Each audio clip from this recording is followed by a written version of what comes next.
Okay, are we on YouTube here?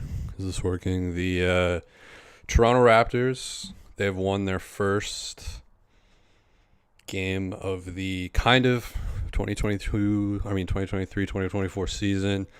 Some interesting storylines here, against the Kings, who kind of did a little bit of a fake comeback in the end, but for the most part, I thought the Raptors were really in control of this one. Let's see, can somebody maybe say something in the chat just to make sure? These like preseason games, I was like, let's try to see if I can do this without screwing it up so that when we get to the regular season, we can be joined by, Michael Grange and Mike Francesa of Bet River has been doing some networking behind the scenes. Going to get some top-notch guests for this thing. I think we are live on YouTube, so that's good. I may be showing a dead chat here from a previous thing. So this game was in Vancouver, which is where I am. So that's kind of felt a little bit of a synergy there. I was going to try to sneak into the stadium and crawl around in like an air duct or something, but I've got other things I've got going. Training for the 905 and stuff. And I'm just going to move this there. See, the logo was like messed up before. So right away, we saw that Domantas Sabonis has figured out his hair, which is like one of my big goals in life. So I'm happy for him. I thought coming out, he really outperformed Jakob. That was something I noticed early on during the game was like the offense was really running effectively through Sabonis. And it's kind of funny when like Darko the other day was like, oh yeah, we're going to have Jakob on the elbows. Just my limited brain was like, oh, I just thought of like Domantas Sabonis just popped into my head. And I was like, that would be interesting tonight to see how that matchup kind of goes. And that's what I thought Domantas was like really effective early on, but obviously the Raptors as a team was a lot more effective in this one, and we'll get into. We have a moment, I think. I've got my notes here, so I take a bunch of notes during the games, like for like Raptor moments videos, and I definitely think we'll get into Grady Dick here, but I think Grady literally redoing his shot, like he did this like. I guess we'll start with this. He did a pull-up mid-range. I can't remember if I think he pumped off the three-point line. I have to rewatch it, but he cut and then he was moving left and kind of like off that outside leg, hit like a movement kind of floating pull-up shot, but he got called with a double dribble. The crowd went nuts. I don't think they heard the whistle. It's the first time like good basketball has maybe ever been played in Rogers Arena, formerly known as GM Place, but I think a lot of people still call it GM Place. Shouts to Rogers and MLSLE Lee and everybody over there. But yeah, he gets called for the double dribble, and it was kind of a bummer. Like you could tell he was like fuck, like that was going to be my first NBA bucket. Next play down, he does like a exact reenactment and essentially does the exact same play, hesitates, cuts, moves, shifts over to the left, running kind of floating pull-up shot, and both times they switched, but the second time it wasn't a double dribble, so it counted for NBA bucket is what I'm getting at. Really good stuff from Grady, which a lot of the fans were waiting for. I thought Matt Devlin hit the first dick pretty softly. When Grady first came in, he was like, here's dick. Like he is just like, I think it's going to take a little bit of time, but I think after a few times, like after a few dicks, he was ready. That's how it goes a lot of the time. Raptors legend Alex Len was in this game. He was kind of part of the fake comeback. He always seems to kind of like show up when the Raptors play. I think maybe because he has a memory. So early on in the game, so let's go through the game here. So starting in the first quarter, I've got I think the first, let's see, I got big, ugly, sloppy. Sabonis cooking. That was like my first note. So I think the first, actually, Will, friend of the program, William Liu, put out a tweet that I really disagreed with. It was a like a soccer analogy of Jakob and Dennis's pick and roll, that they were like cooking, and I don't know, I didn't really see that, at least at that point in the game. But the first few plays, they just seemed like some stuff that you kind of draw up in practice, and it's like, okay, we're going to do this. Like, Dennis is going to bring the ball up. Jakob's going to be at the elbow. Pascal, OG, Scottie, they're going to be on the wings. It's a little bit of what we saw last season, but it was a lot faster. I'll give him credit for that. Dennis had a lot of pace. Got into the action a lot faster.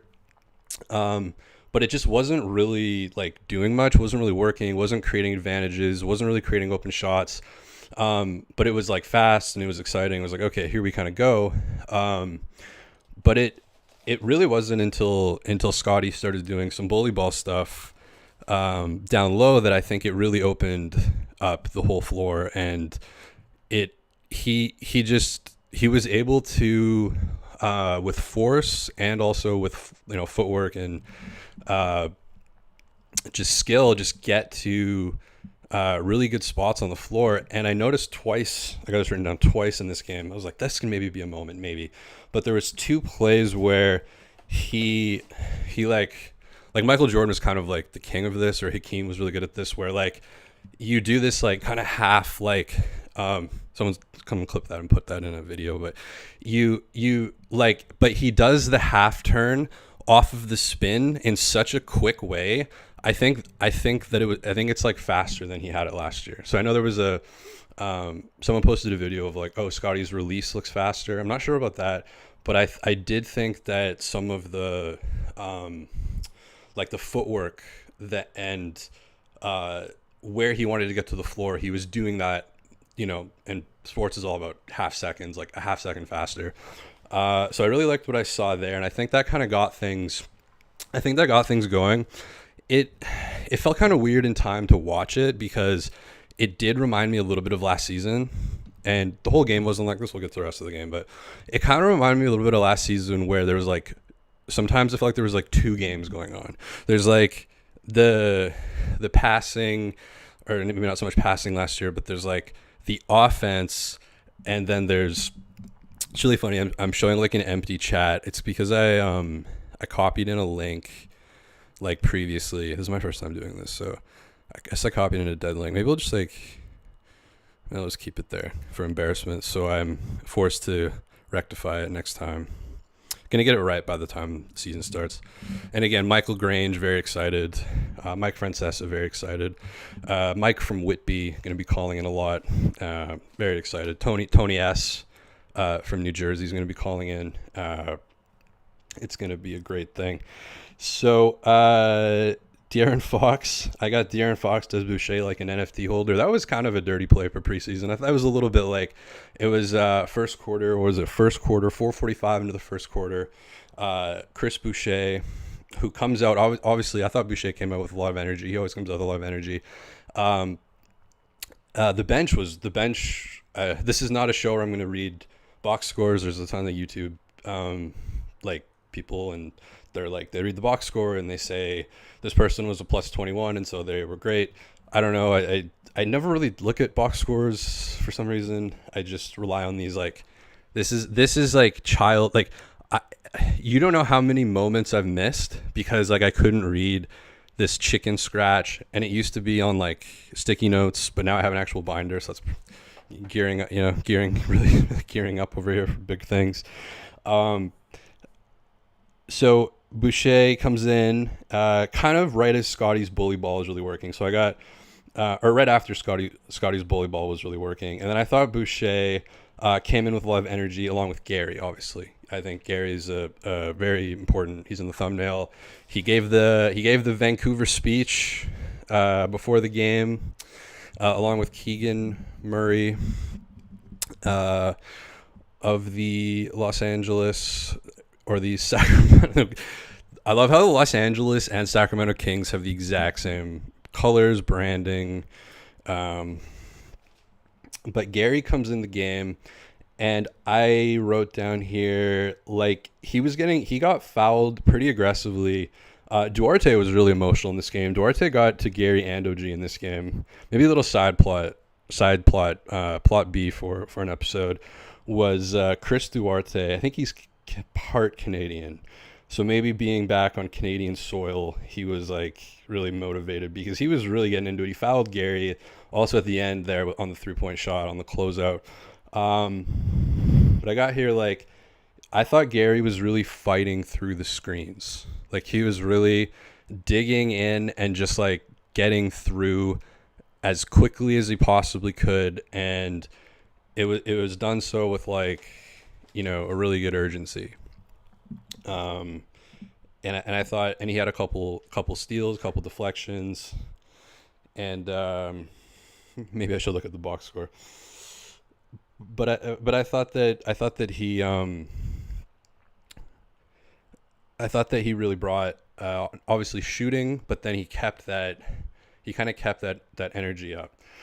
Uh, we gotta because my first note for Malachi Flynn is here at 410. Malachi Flynn dribbles on the logo. I don't know, man. Like, I think the whole like, I put this on Twitter, but I think the whole Fred stunted Scottie's development. I mean, Scottie's a number 4 pick. Like he's you don't work that hard unless you're just a complete psycho. I don't think like that can really derail you. But if you look at Malachi's like progression over the years, I mean, I'm kind of joking, but it's like, I don't know, man. Like, did Fred kind of ruin Malachi? Because like I feel like I'm watching Fred all over again with Malachi, but like without the kind of scoring or there was a lot of possessions where he's dribble like the nice thing about Dennis, like even though the actions weren't really working, um the nice thing about Dennis is the pace is there. So like I think my least favorite thing about watching this team last year was just pace. Like it wasn't like a conspiracy or anything. It was just pace. It was just slow. And Malachi was kind of like felt like a little bit of a throwback. I put on Twitter that I don't think Malachi was given access to the Azotam data. Like it just felt like there's like did Malachi get the new kind of thing? Like we're moving here. Like we're gearing up here, man. We're getting it going. And I don't know. I saw a lot of dribbling. I saw a lot of. I think he fell 3 times. There's a little bit of Jaylen Brown in there. I and it's one game, but it's like I'm not seeing the development. I don't know. I just maybe I'm missing something. Obviously, he got extended. We're gonna see how Eric Flynn deals with new coach Darko. I was workshopping some nicknames, because we had Nick Nursery. We're gonna have Darko reject my Sonovich. Maybe he's gonna be one. I don't know, man. But obviously, Malachi had a lot of minutes. He didn't play like he didn't lose the game for them or anything, but it's just a reminder of like, yeah, this point guard, the point guard lineup is not, it's not a hockey team, It's very warm, Vancouver. I think that I was like, Gary was like, this beautiful part of the country, and I'm like, man, you got lucky for October 8th. OG Anunoby, great on defense. I don't think the offense, something was not clicking in the offense, like with OG. It just didn't feel like he was very involved. I don't really know why. I would have to like because to be honest, looking at this first quarter, we're still in the first quarter here, by the way. In the first quarter, I didn't really like notice him too much outside of he hit, I think, 2 like really nice movement threes where he was kind of falling away from the basket, and it didn't look like a clumsy kind of like falling over and hitting it. It looked like something he had practiced, and you can always tell things that people have practiced. It's like, people talk about the Kawhi Leonard shot being such a fluke. It's like you can tell that he has done that before. Like you could just tell that OG Anunoby had done that in the gym and was falling over on one leg and just doing stuff. And but he was kind of like I think a couple of possessions, a couple of threes were kind of bailouts when the offense was a bit stagnant. So I don't know. I think obviously like the 3-point shot looks great. I'm interested to see, I'm trying not to say the word interested. Interesting and that's interesting and interested have taken over the discourse of basketball podcasting. The word interesting or interested. So I'm trying not to say that. Zach Lowe says it 12 times per 36 seconds. It's it's not interesting. So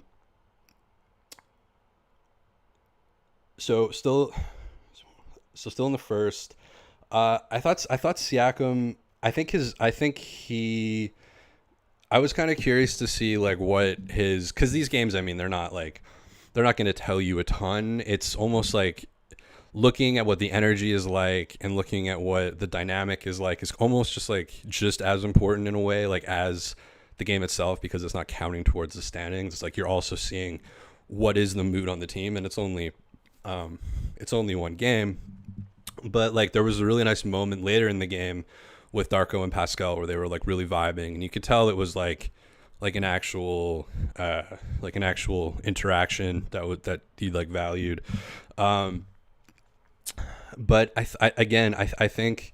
think with Pascal, he was more involved in the offense than OG was, but I still kind of felt like he kind of got lost in the offense as well a bit. And I thought a couple of the times where he did kind of get the opportunity, it was a little bit forced. It was a little bit rushed. I've made a couple videos kind of comparing Pascal from like 2 years ago to last season. And like last season, I saw a lot more dexterity, a lot more balance, a lot more purpose on his finishes. And I felt like today was a little bit more athletically of like a regression to 2 years ago, but not enough to be like a storyline. Like I don't think he played a bad game, but he wasn't like necessarily kind of popping. So moving to the second quarter, and of course the bench. The bench had some really good minutes in the first, kind of end of the first and into the second.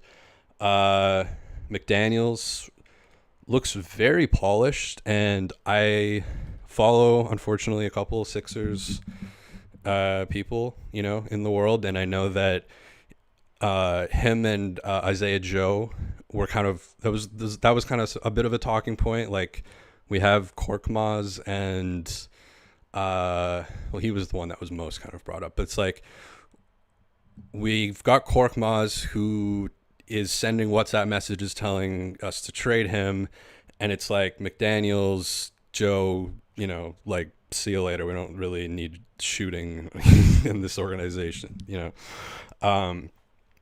because I think his shot looked really nice. Like a couple of he made at least 1 3, maybe 2, but a couple of his runners just looked really smooth.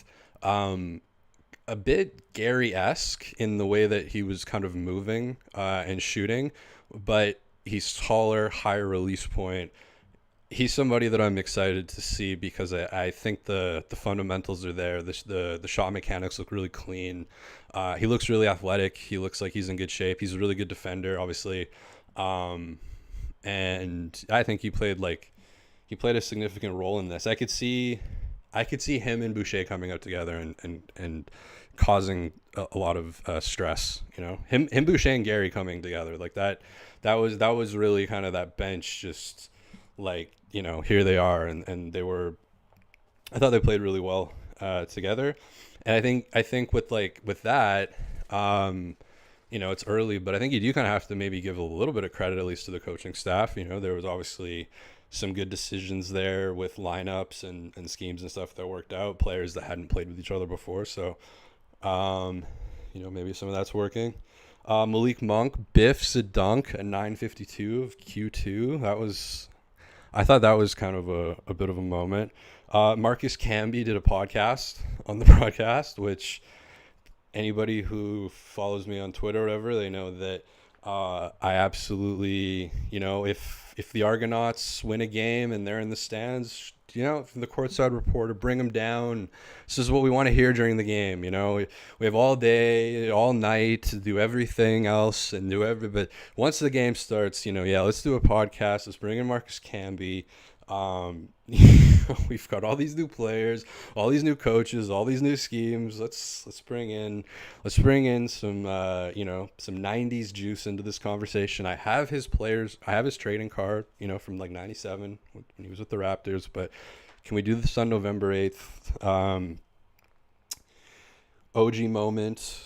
I got OG movement 3, step back, really smooth. Kind of talked about that. Scottie had another one of those kind of fake shimmies at 49 seconds in Q2. He had a couple of those that I thought were really nice.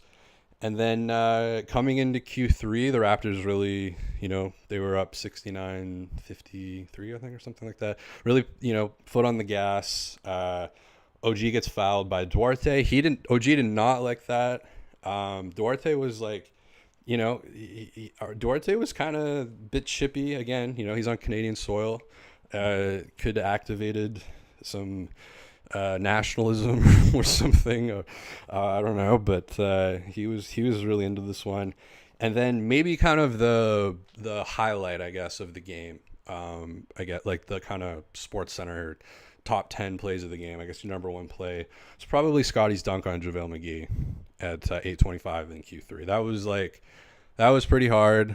Stadium really liked it, and it was kind of at a point in the game, beginning of Q3, starters are back out again. It's Scottie being like, the bench was great, but we're here to kind of put in that kind of final, hopefully death knell, and then hopefully we can kind of chill for the rest of the game. Get Marquise Noel in, which happened, which was very adventurous. The kind of some of the 905 guys got in, but Alex Len, Malachi actually got a steal on Alex Len. So that was something Malachi did that was great. But we didn't see Dick until the third quarter, and a lot of people were wondering where Scottie needs some Dick, the Raptors need some Dick, the stadium really needed some Dick, and I think as viewers we had kind of been waiting for it, and it kind of got to a point because Dick checks in at like 3 minutes left in the third quarter, I think. So we had kind of been the pressure or the anticipation, had been building over a pretty long period of time. And I think at one point, kind of maybe halfway through the third, I kind of started thinking is he even going to be in the game? And what's going on with that? But then, he comes in the game and, really aggressive. Again, I talked about on the top, he redid his pull-up shot. I don't it was frame for frame. That's gonna be a great video. It's gonna be like the OG video with DeAr DeRozan, where you do the picture in picture, which we have the technology to do that here, and just showing in real time how the moment by frame by, you know what I mean? Why am I explaining what a frame by frame is? But you'll see that it's the same. It was the same play. And he launched a couple of threes. So I thought that he came out competitive. He didn't look nervous. He wasn't afraid to. I mean, the game was at a point. I think when he came in, they were up by 30. So, it's a little bit different. But I thought that he came in and wasn't really afraid to grab the moment. Ugh, God. Seize the moment. He was not afraid to kind of and obviously, props to the stadium for, Vancouver, providing that, energy. I grew up going to Grizzlies games. So, I actually won the 1998 Vancouver Junior Grizzlies free throw competition from that same free throw line. Fun fact, if I ever get interviewed by a podcast or something, that's a good story. I still have the t-shirt with all the autographs. This is probably the highlight of my life. And I was 8, I think, and everything just went downhill after that and has continued to cascade that way. So fourth quarter, I think Raptors are kind of okay, we can sit our guys, take a bit of a breather, take in the Vancouver Stadium air, chill. Look around at all the Raptors jerseys, and the vibes were really good. This is when we had the Darko Pascal moment, kind of at the end of the bench. I think they had just come off the floor, and it was this very kind of vibey thing. And energy was good, and I think, like, myself included, maybe other people, it became a bit of like maybe zoning out a little bit and kind of forgetting what the score was. And I may have been guilty of that, and I may have gotten up to like slice of pizza at one point and came back, and I had, the THC oil, which continues to hit, was hitting, and made some dumb jokes. And I hear Matt Devlin be like, it was like a 13-point game or something. And it was like, oh, that's not great. And I think it was like Jovan Freeman Liberty, Marquise Noel was out there, Mohamedou Gueye.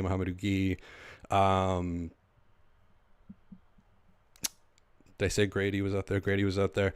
And but what I really liked from kind of the end of that was it kind of was like, they're not going to have to put like Gary and like Scottie back in for a couple of minutes, are they? Like, the crowd would love that, but like that would kind of be a bit.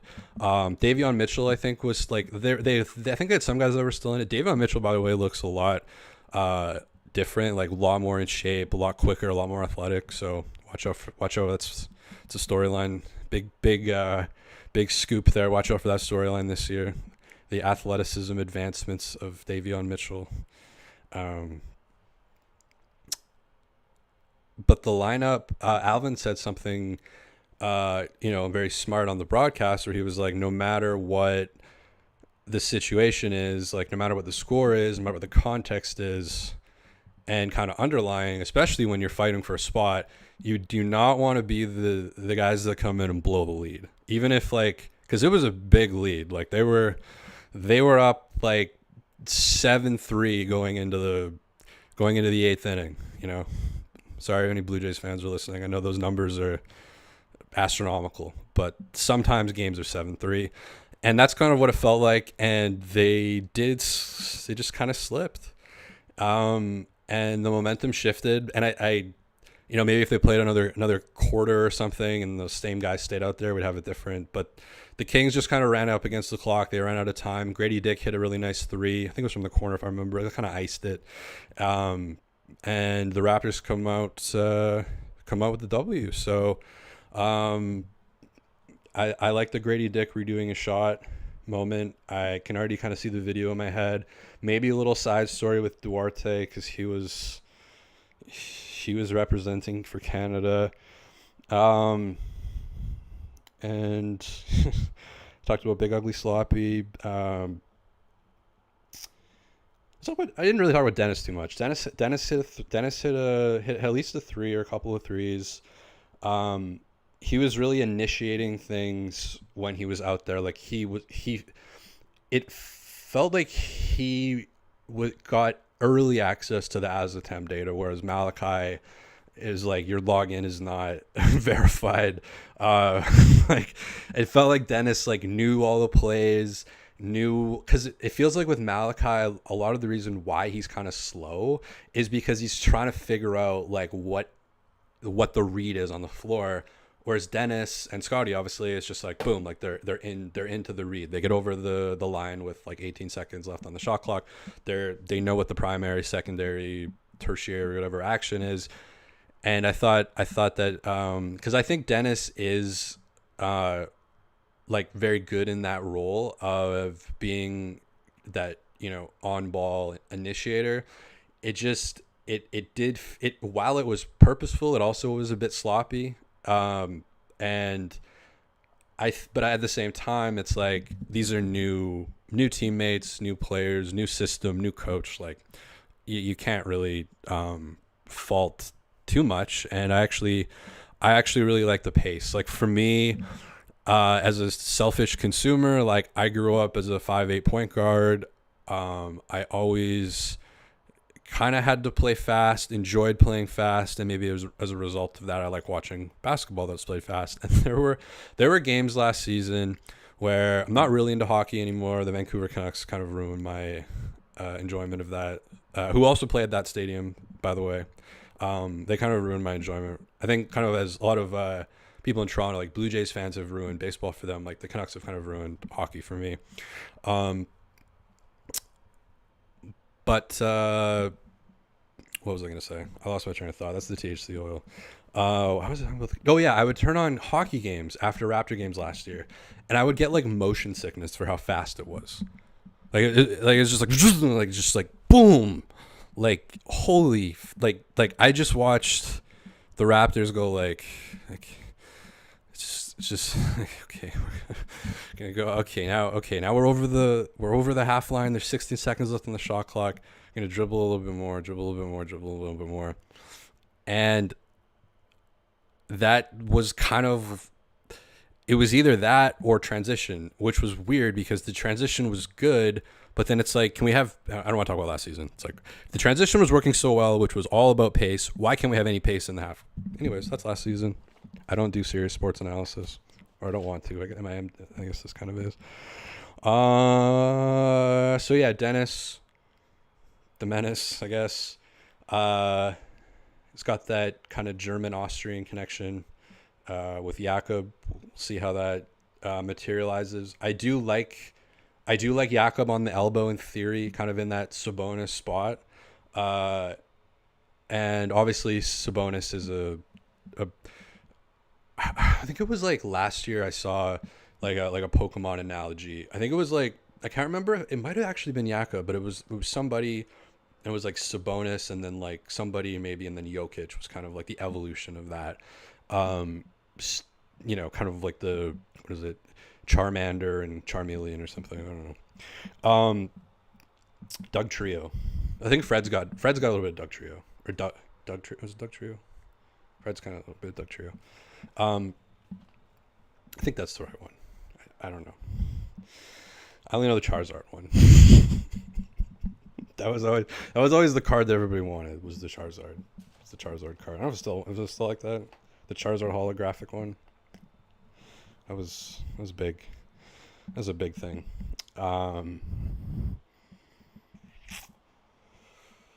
So yeah. Game fucking one was won. The Raptors prevail. Did we hit 30 minutes? We hit 32:51. I wanted to hit 30 minutes. It's perfect. Again, we're going to have some very exciting guests on this program. Sportsnet's Michael Grange will be regular. Bet Rivers is Mike Francesa, former Yankees guy, will be a regular. Tony S from Jersey. Some Whitby connections. It's gonna be good. So yeah, Raptors. I'm also I got the podcast feed set up, the RSS feed. Not that why does anybody care about this? But this will be also available in podcast form in time. Don't rush me, okay? This was big. This was enough, okay? Don't rush me on this. I will get it done eventually. And I will figure out, I wanted to have the chat. I had that all figured out. I had that all set up beforehand. I was like, okay, you got the streaming software here. We got the chat. That'll be kind of a cool thing to put up there. But then I was also like, are you responsible as the content creator? Like if somebody comes into the chat and just drops like a wall of N-bombs, like is that my content? Like what is the law on this stuff? I need to research this a little bit. But the chat was not up today, is what I'm trying to say. But I hope in the future I will find a way to get the chat up, interact a little bit, maybe take some people's questions, maybe check out what's being said on the social media platforms, and yeah.